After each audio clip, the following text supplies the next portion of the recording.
অপরের মাল আত্মসাৎ করে। যারা মাল আত্মসাৎ করে, মাল এবার দুই ধরনের। একটা মাল হলো ব্যক্তিগত মাল। এই পয়েন্ট আপনি ভালো করে শুনেন, এ মারাত্মক পয়েন্ট আপনাকে বলছি। একটা মাল হলো ব্যক্তিগত মাল, আর একটা হলো জনগণের মাল। ব্যক্তিগত মাল মানে আমার কাছে আপনি ৫,০০০ টাকা নিয়েছেন, আপনি বলছেন যে বলি সাহেব গরিব মানুষ, আমি আপনাকে দিতে পারছি না, আমাকে মাফ করে দেন। আমি যদি আপনাকে বলি ঠিক আছে আপনাকে মাফ করে দিলাম, আপনার মাফ হয়ে গেল। কিন্তু জনগণের মাল যদি কেউ মেরে থাকে তাহলে সেটা মাফ করার কোনো লাইন নেই। জনগণের মাল কে মারে? দু শ্রেণীর লোকের কথা বলছি, বেশিরভাগ আরো আছে জনগণের মাল। দু শ্রেণীর লোক আমরা যেটা সচরাচর দেখতে পাই। রাগ করিয়েন না যদি এখানে ওই লোক থেকে থাকেন, কোরআন হাদিস আমাকে বলতে হবে, কিচ্ছু করার নেই। রাগ করলে কিচ্ছু করার নেই। আমাদের খুতবা দিতে গেলেও আমাদেরকে মানুষ রাগ করে। জেনার কথা বললে জেনা করে না, বলে মুরবি ভাল লাগে বাদ দে। সুদ করে কথা বললে আগা লাইনে সব সুদ খোর, ওরা বলছে হ্যাঁ মুরবি ভাল লাগে, চলবে না। যদি ঘুষ করে কথা বলি তোর ঘুষ করে যায় মুরবি ভাল লাগে, বাদ দেখে অন্য মুরবি যায়।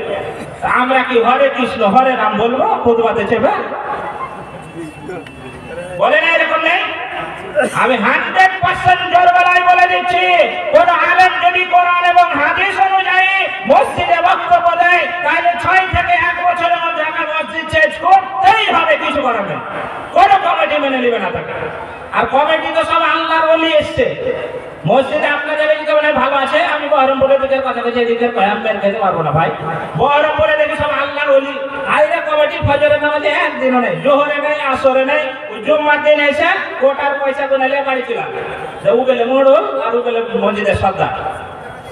এরকম লোক কমিটিতে এখনো ইমাম লোকের আসেনি, যদি ভবিষ্যতে আসে তো বলে রাখো। এই জনগণের মাল দুই শ্রেণীর বলেছি আমি। এই জনগণের মাল যারা ডিলার ভাবছি কেউ যদি থাকেন রাগ করিয়েন না, আমরা আপনাকে ভালোবাসে তাই বলছি। ডিলার আর যারা পার্টির নেতা, তারা জনগণের মাল আত্মসাৎ করে। কেমন করে? ডিলারে দেখবেন আপনি পাবেন মাল 50 কেজি, 1 কেজি কম দেয় না। এদিকে ডিলারেরা দেয় না, করতে দেয় নাকি? 1 কেজিও কম দিবে কেন ভাই? আপনি কম দিবেন।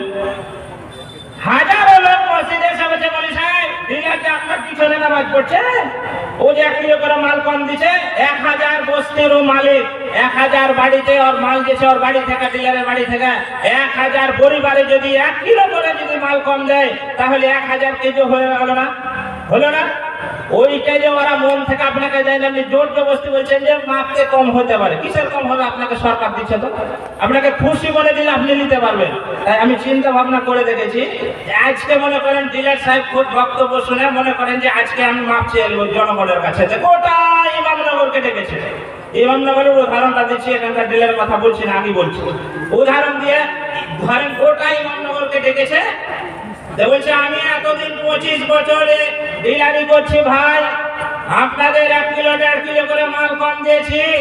যে আবার এই মাসে মাল তুলে নিয়ে তার মাল আবার ফেরেশতারা নিয়ে চলে গেছে, তা আপনারা আমাকে মাফ করেন। আপনি 1 মিনিটের জন্য মেনে নিলাম। 7 বছরের মেয়ে টুসি নাম হারিয়ে গেছে, ওর মা গেটের কাছে অপেক্ষা করছে।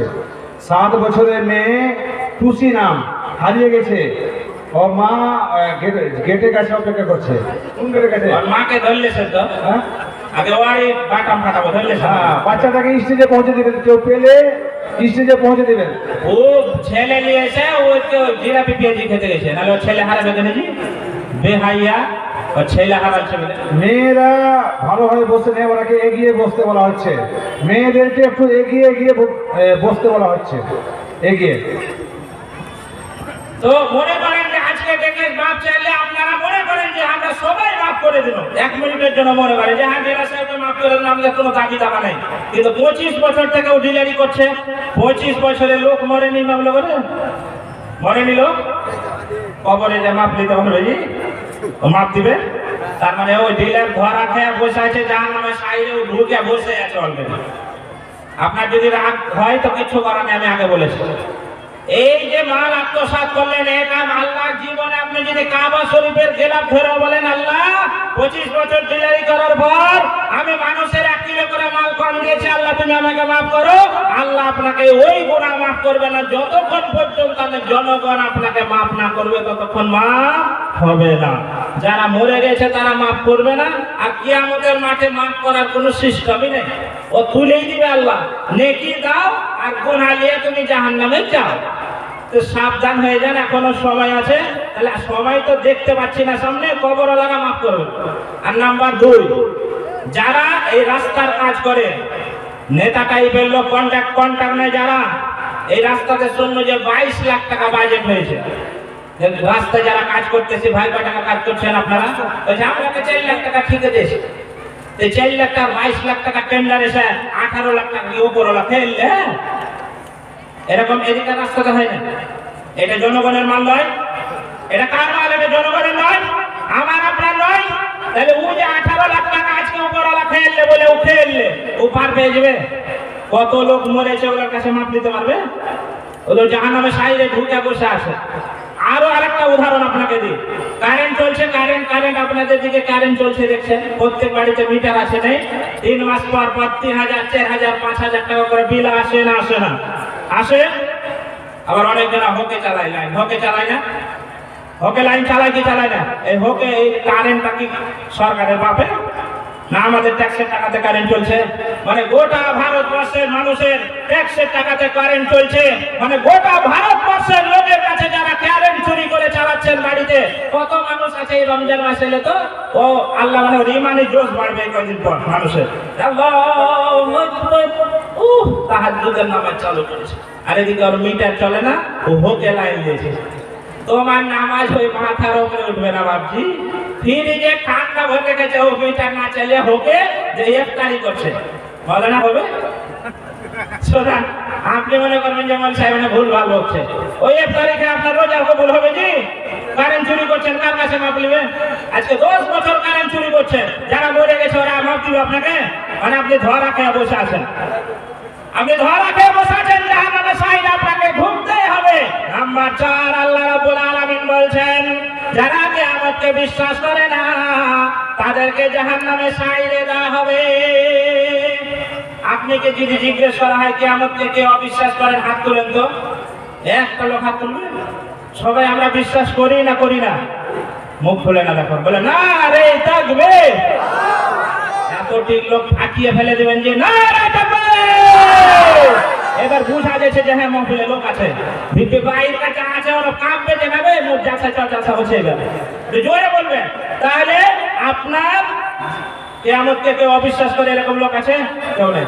কিন্তু আপনি কিয়ামতকে অবিশ্বাস করেন। একটা ছোট্ট কোরআনের আয়াত আপনাকে বলছি, আল্লাহ রাব্বুল আলামিন সূরা কুরাইশ সূরা, আল্লাহ রাব্বুল আলামিন আরাইতাল্লাযী ইউকাযযিবু বিদ্দীন ফাযালিকাল্লাযী ইয়াদউল ইয়াতীম। আল্লাহ রাব্বুল আলামিন বলছেন, হে নবী আপনি কি জানেন যে কিয়ামতকে কে অবিশ্বাস করে?